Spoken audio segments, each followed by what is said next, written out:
जय हिंद प्यारे साथियों, नमस्कार। आप सभी का स्वागत है हमारे आपके अपने ऑफिशियल यूट्यूब चैनल अपार एजुकेशन पर। दोस्तों, आपको पता होगा कि जो आज का दिन है यानी कि 11 अगस्त है, लेकिन 10 अगस्त की वीडियो आपको इस चैनल पर मिलने वाली है। इसके बाद 11 अगस्त वाली वीडियो आपको अपलोड कर दी जाएगी। वैसे तो मैंने बताया था कि कल ही ये वीडियो आ जाएगी, लेकिन करंट अफेयर्स से रिलेटेड ये जो वीडियो आपको मतलब इस चैनल पर मिलने वाली है, ये सबसे ज़्यादा आपके लिए इंपॉर्टेंट होने वाली है। 10 अगस्त का हमने आपको कल 9 अगस्त का वीडियो दिया था। आज 10 और 11 दोनों अगस्त का वीडियो आज आपको इस चैनल पर अपलोड होने के लिए जो है तैयार होने वाले हैं। ठीक है, आपको ये वीडियो जो है अभी स्टार्टिंग से ही एकदम आपके यूट्यूब चैनल पर आने वाला है। तो देखिएगा, आज का जो 9 अगस्त से 10 अगस्त का जो कंटेंट है करंट अफेयर्स में, उसमें हमारा हाल ही फिलहाल की जो घटनाएं घट रही हैं, जो रिसेंट अपडेट्स जो चल रहे हैं हमारे, ठीक है, या आने वाले टाइम में हम लोग जिसका अनुमान लगा रहे हैं, ठीक है, वो घटनाएं इस टाइम पे करंट अफेयर्स में सबसे ज़्यादा past past and recent updates से लेकर के जुड़ी हैं। ठीक है, जिसमें हमारा तकनीकी नवाचार, खेल कूद, स्वास्थ्य, शिक्षा संबंधी जो है जितने भी समाचार हैं, आप लोग न्यूज़ देखते हैं, आर्टिकल पढ़ते हैं, मैगजीन पढ़ते हैं, ठीक है, करंट अफेयर्स पढ़ते हैं, कोई भी आप उठाकर जो है आज का हमारा रिसेंट अपडेट या जो घटनाएं हो चुकी हैं उससे आप पढ़ते हैं, तो अब आपका करंट अफेयर्स में सबसे ज़्यादा इंपॉर्टेंट आपके लिए वो हो जाता है और सबसे ज़्यादा बेनिफिट उससे मिलता है। ठीक है, इसलिए आप लोगों को मैं बोलता हूँ कि करंट अफेयर्स आप लोग अगर तैयारी कर रहे हैं उसकी, किसी भी गवर्नमेंट या कम्पिटिटिव एग्जाम की, तो उसमें आपके लिए करंट न्यूज़पेपर पढ़ना और न्यूज़ से रिलेटेड जितने भी मैगजीन्स है, ठीक है, आर्टिकल्स पढ़ना आपके लिए सबसे ज़्यादा ज़रूरी है। जो हमारे देश में या देश विदेश में चल रहा है उस पर आपको जानना सबसे ज़्यादा ज़रूरी हो जाता है। तो दोस्तों, आपको पता ही होगा कि ये करंट अफेयर्स जिसमें आपका जीके जीएस दोनों इंक्लूड किया गया है, आपके गवर्नमेंट एग्जाम या कम्पिटिटिव एग्जाम दोनों की प्रिपरेशन में काफ़ी हेल्प करता है। तो दोस्तों, आइएगा हम लोग बिना वीडियो को देख के दोस्तों स्टार्ट करें फिर से, ताकि हम लोग कम से कम टाइम में ज़्यादा कुछ कवर कर पाएँ। देखिएगा, यानी कि 10 अगस्त के दिन, यानी कल का जो डेट था, कल की डेट में आपको करंट अफेयर्स आज आपको इस चैनल पर मिल जाएगा। मंडे के दिन जो है आज हमारा मंडे है, कल सॉरी कल संडे था, तो संडे के दिन और आपको करंट अफेयर्स यहाँ पे मिल जाएगा। और डेली करंट अफेयर्स में आपका जीके जीएस कवर होने वाला है। तो पहला क्वेश्चन आपको दिखाई दे रहा होगा कुछ इस तरह: प्रधानमंत्री किसान संपदा योजना। जैसे प्रधानमंत्री से संबंधित जितने भी गवर्नमेंट स्कीम्स होती हैं, उनका फ़ायदा ऑल ओवर इंडिया यानी कि भारत में रह रहे हर एक किसान को होता है। ठीक है, तो वह कभी कभी होता है कि किसी एक पर्टिकुलर स्टेट के लिए, जैसे यूपी के लिए, झारखंड के लिए गवर्नमेंट कोई भी वहाँ पे जा करके जब वो प्रधानमंत्री मोदी जी भाषण देते हैं जो है किसानों के लिए या छात्रों के लिए, तो वहाँ के लिए विशेष हो जाता है। लेकिन जब प्रधानमंत्री की बात आए तो प्रधानमंत्री पूरे देश के हैं। ठीक है, तो इससे जुड़ी योजना का लाभ हर एक। तो दोस्तों, जैसा कि मैंने आपको बताया कि जो है प्रधानमंत्री किसान संपदा योजना, जैसे कोई भी प्रधानमंत्री से जुड़ी स्कीम होती है, योजना होती है, उसका लाभ पूरे देश में रह रहे किसानों को या छात्रों को, जितने भी लोग हैं उनको होता है। ठीक है, चाहे वो महिलाएं हों या पुरुष हों।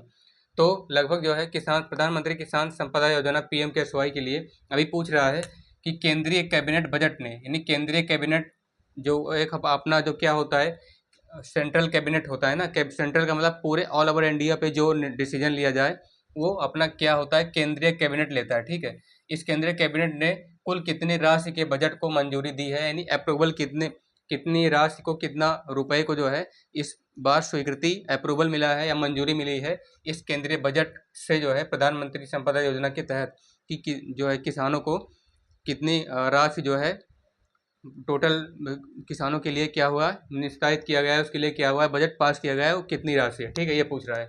तो आइएगा देखते हैं, आप लोग इसे इंग्लिश में बोल सकते हैं कि how much amount have been approved या have been passed by central cabinet for the prime minister Kisan Sampada Yojana, और for you can say for the Pradhan Mantri Kisan संपदा स्कीम। ठीक है, तो देखिएगा ऑप्शन में क्या दिख रहा है: 5,000 करोड़, 6,520 करोड़, 7,000 करोड़ और 4,800 करोड़। तो आपको बता दें, इस बार जो प्रधानमंत्री किसान संपदा योजना है, प्रधानमंत्री किसान संपदा स्कीम है, इसके लिए जो है 6,520 करोड़ रुपए की राशि केंद्रीय कैबिनेट द्वारा पास की गई है।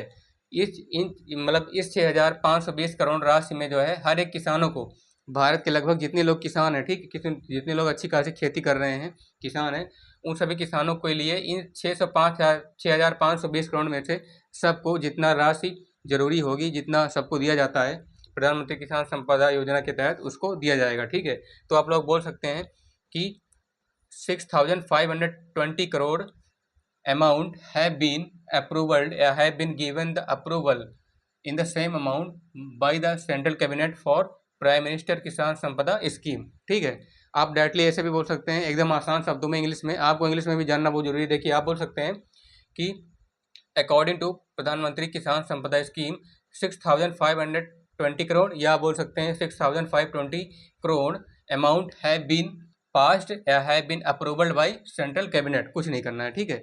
यानी कि कहने का मतलब प्रधानमंत्री किसान संपदा स्कीम द्वारा जो है 6520 करोड़ रुपए केंद्रीय बजट द्वारा पास किया गया है या सभी किसानों को देने के लिए पारित किया गया है। ठीक है, आएगा आगे देखते हैं क्या है। मोल्दोवा एक देश है, मोल्दोवा आप लोग जाने रहिएगा। मोल्दोवा किस संख्या सदस्य के रूप में अंतर्राष्ट्रीय और गठबंधन आईएसए में शामिल हुआ है। अभी हाल ही में मोल्दोवा जो है इस अंतर्राष्ट्रीय सौर संगठन में, अंतर्राष्ट्रीय सौर संगठन यानी कि इंटरनेशनल स्पेस ये गठबंधन जिसे आप लोग बोलते हैं क्या, यानी कि जब हम लोग कोई भी कहीं पे मिलते हैं, कमेटी बनती है, ठीक, एक तरह की, तो आप लोग इसे जो है बोलते हैं असेंबली, कहीं पे मीटिंग होती है, तो इंटरनेशनल स्पेस असेंबली में इस बार जो है मोल्दोवा कितनी संख्या के रूप में शामिल हुआ है, मतलब मोल्दोवा के लोगों की कुल कितनी संख्या है, वहाँ के अधिकारियों की या वहाँ के प्रधानमंत्री की, तो इस बार कितना मतलब किस रूप में शामिल हुआ है। तो आप लोग इसे इंग्लिश में क्या बोल सकते हैं कि विच नंबर, यानी as the form of which number, या आप लोग ऐसे भी बोल सकते हैं कि which number has been included in ISA या international space assembly as the candidate. कितने सदस्य के रूप में, as the number of the candidate, कितने सदस्य के रूप में शामिल हुआ है मोल्दोवा। 100वां है, 105वां है, 107वां है या 110वां, मतलब अभी तक कुल 100 से ऊपर सदस्य हो चुके हैं मोल्दोवा के। अब कितने ऐसे सदस्य हैं जिसे जो है मोल्दोवा मतलब जितनी संख्या में 100 के ऊपर वाली संख्या में क्या हुआ है, वो शामिल हुआ है। ठीक है, 100 से ज़्यादा सदस्यों की संख्या में इस बार मोल्दोवा शामिल हुआ है। तो आपको बता दें 107 मोल्दोवा के जो सदस्य की संख्या है अंतर्राष्ट्रीय सौर संगठन में, वो इस बार 107 हो गई है। ठीक है, यानी कि 107वां जो है सौर संगठन मोल्दोवा में इस बार क्या हुआ है, शामिल हुआ है। ठीक है, तो आप लोग बोल सकते हैं कि Moldova has been included in ISA as the number of 117th candidate. ठीक है, 107वें सदस्य के रूप में मोल्दोवा क्या हुआ है, इस बार अंतर्राष्ट्रीय सौर संगठन में शामिल हुआ है। तो आप लोग बोल सकते हैं Moldova is included in ISA और international space assembly as the number of the candidate by 107। ठीक है, तो 107वें ये जो है आपका सही हो जाएगा।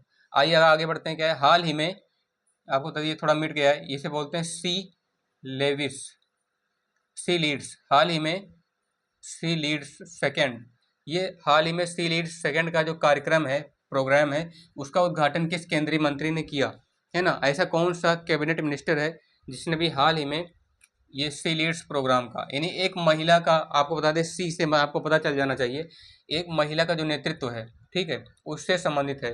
यानी कहीं पे अभी हाल ही में अपने भारत के जो केंद्रीय मंत्री हैं, ठीक है, अश्विनी वैष्णव केंद्रीय मंत्री क्या हैं, अपने आप को जाने रहिएगा, केंद्रीय मंत्री हैं इस अपने भारत के अश्विनी वैष्णव। ठीक है, अभी अश्विनी वैष्णव ने हाल ही में क्या किया है, अश्विनी वैष्णव जी ने अभी हाल ही में एक उद्घाटन किया है एक प्रोग्राम का जिसका नाम है सी लीड्स सेकेंड, यानी कि वो पदभार संभालती है वो या फिर वो नेतृत्व करती है। ठीक है, यानी कि वो एक महिला हो सकती है, वो एक महिला है। ठीक है, तो वो नेतृत्व करती है। इसका दूसरा कार्यक्रम सी लीड्स सेकेंड का कार्यक्रम किस केंद्रीय मंत्री ने किया, इसके पूछना है आपको।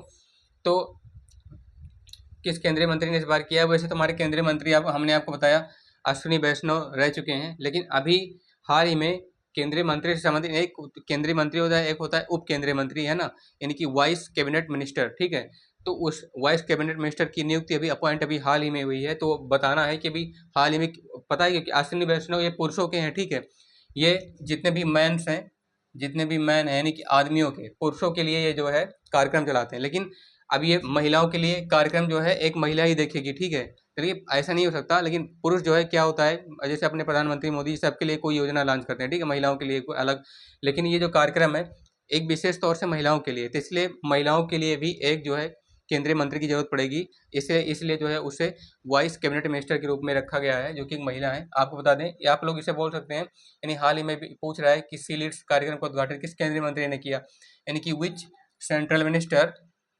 Inaugurated of C leads programme recently. तो आप लोग बोल सकते हैं अभी ये हाल ही में किसने किया है, अन्नपूर्णा देवी ने। अन्नपूर्णा देवी ने हाल ही में सी लीड्स कार्यक्रम यानी सी लीड्स सेकंड कार्यक्रम का जो है उद्घाटन किया, ठीक है। तो Annapurna Devi inaugurated the programme of C leads second recently, ठीक है। अन्नपूर्णा देवी ने भी हाल ही में सी लीड्स सेकेंड प्रोग्राम का उद्घाटन किया। हाल उसके बाद चौथा क्वेश्चन क्या है, कश्मीर घाटी में माल ढुलाई के लिए सक्षम होने वाला पहला रेलवे स्टेशन कौन बना है। अभी हाल ही में क्या हुआ है, कश्मीर घाटी में, आपको पता होगा जम्मू कश्मीर एक है, तो वहाँ का जो कश्मीर घाटी का इलाका है उसमें माल ढुलाई, माने कि जो माल आता है उसकी ढुलाई के लिए उसमें सक्षम हो गया है, ठीक है, उसमें निपुण हो गया है। वो कौन सा रेलवे स्टेशन पहला बना है, तो देखिएगा चार आपके सामने आपको चार ऑप्शन दिख रहे होंगे, तो उसमें चारों में से कोई एक सही होने वाला है। तो देखिएगा क्या है, आप लोग इसे इंग्लिश में क्या बोल, जैसे हिंदी में लिखा है कश्मीर में माल ढुलाई के लिए सक्षम होने वाला पहला स्टेशन रेलवे स्टेशन कौन बना है, तो यानी कि recently which railway station has been made, okay, which railway station has which first railway station has been made for washing, ठीक है, for washing facility self independently, ठीक है। हाल ही में अभी आत्मनिर्भर यानी कि स्वयं में सक्षम होने वाला भारत का पहला रेलवे स्टेशन कौन बना है, कश्मीर घाटी वाला। तो बता दें आपको चार ऑप्शन का, Srinagar railway station, Anantnag railway station, Baramulla railway station और उधमपुर रेलवे स्टेशन। तो ये बारामूला जो रेलवे स्टेशन है ये अभी हाल ही में कश्मीर घाटी में, कश्मीर जैसे आपको पता होगा जम्मू कश्मीर है ना, तो उसका एक पार्ट लद्दाख जो उससे क्या हो गया, अलग हो गया अभी, ठीक है, हाल ही में अलग हुआ था। तो उस जम्मू कश्मीर के कश्मीर में माल ढुला, कश्मीर वहाँ की एक घाटी है, तो वहाँ का जो वहाँ का सॉरी ये बारामूला नहीं, वहाँ का ये अनंतनाग, ठीक है, वहाँ का अनंतनाग रेलवे स्टेशन ढुलाई के लिए, माल ढुलाई जो होती है वहाँ की, जो जितने भी माल रेलवे स्टेशन मतलब रेल से आते हैं, ट्रेन से आते हैं, आप लोग मालगाड़ी जिसे बोलते हैं, तो उस मालगाड़ी का माल ढुलाई होने वाला कश्मीर घाटी में अनंतनाग रेलवे स्टेशन ऐसा पहला स्टेशन बन गया है, ठीक है। ये सबसे लिए गर्व की बात है हमारे भारत के कश्मीर के लिए। अभी तक अपने देश के किसी भी राज्य में माल ढुलाई के लिए जो रेल आती है ना, ट्रेन पे जो माल भरे होते हैं ट्रेन के डिब्बों में, उनमें ढुलाई करने के लिए अभी किसी भी राज्य में ऐसा स्टेशन नहीं बनाया गया है, ठीक है।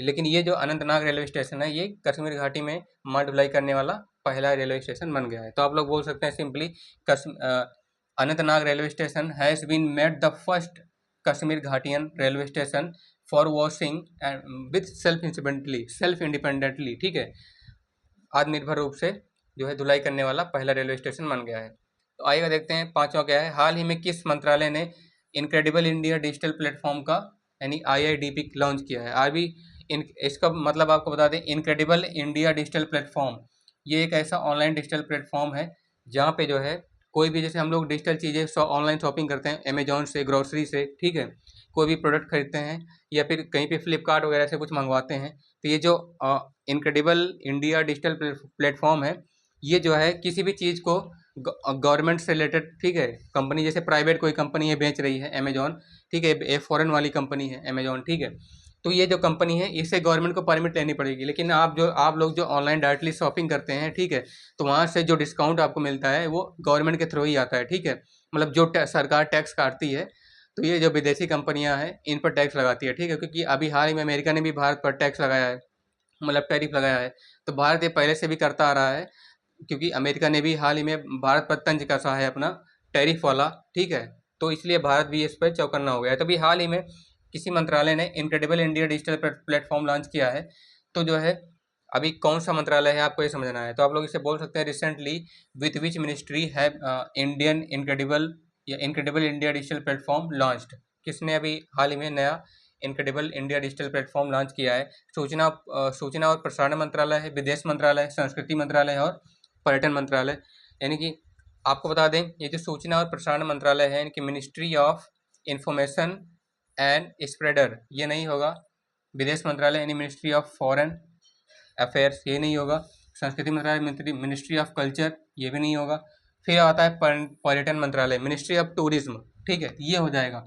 पर्यटन मतलब दूर दूर से अपने देश में जो विदेशी आते हैं घूमने के लिए, हमारे जो दिव्य स्थल हैं, तीर्थ स्थान है, ठीक है, महत्वपूर्ण जितने भी हमारे धार्मिक स्थल हैं, या वैसे भी घूमने के लिए जो बाग बगीचे हैं, जो गार्डन है बड़े बड़े लगाए गए हैं, ठीक है, पार्क हैं, वहाँ पर जो पर्यटन मंत्रालय है हमारा, अपना ministry of tourism of India, Bharat का पर्यटन मंत्रालय ने भी हाल ही में नया incredible India digital platform launch किया है, जिससे जो है किसी भी पर्यटन आने वाले पर्यटन मंत्रालय को वहाँ पे कोई भी समस्या ना हो, ठीक है। भारत का जो पॉलिसीज़ हैं, जो रूल्स हैं, उस गार्डन के या उस घूमने वाले इलाके के, उस पर आसान भाषा में जो है उसको समझाया जा सके, और वहाँ पे जो कुछ खाने पीने की व्यवस्था, रहने की व्यवस्था है, ऑनलाइन अगर वो खरीदना चाहता है तो इस इनक्रेडिबल इंडिया डिजिटल प्लेटफॉर्म की मदद से ले सकता है। आइएगा सबसे लास्ट वाला क्वेश्चन देखते हैं।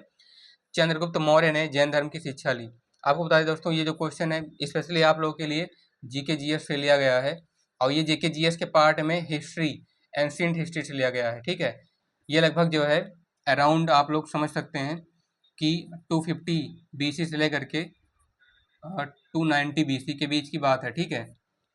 यानी कि आप लोग बीसी का मतलब birth century after, birth century before century, ठीक है, शताब्दी के पहले वाली, नहीं जब ईसवी चल नहीं रही थी, ईसा मसीह के जन्म से 250 वर्ष पहले, ठीक है। ईसा मसीह का जन्म 1 ईस्वी में हुआ ऐसा माना जाता है, तो ईसा मसीह के जन्म से 250 वर्ष, आप लोग इसे ईसा पूर्व बोलते हैं, तो 250 ईसा पूर्व से लेकर के 290 ईसा पूर्व के बीच जो है इसका इतिहास में एक क्वेश्चन बना है कि चंद्रगुप्त मौर्य ने जैन धर्म की शिक्षा ली, किससे ली। वैसे तो चंद्रगुप्त मौर्य के गुरु इनको चाणक्य को कहा जाता है, लेकिन बता दें चाणक्य चंद्रगुप्त मौर्य के विशेष रूप से गुरु थे, और उसके क्या थे, महामंत्री थे, ठीक है।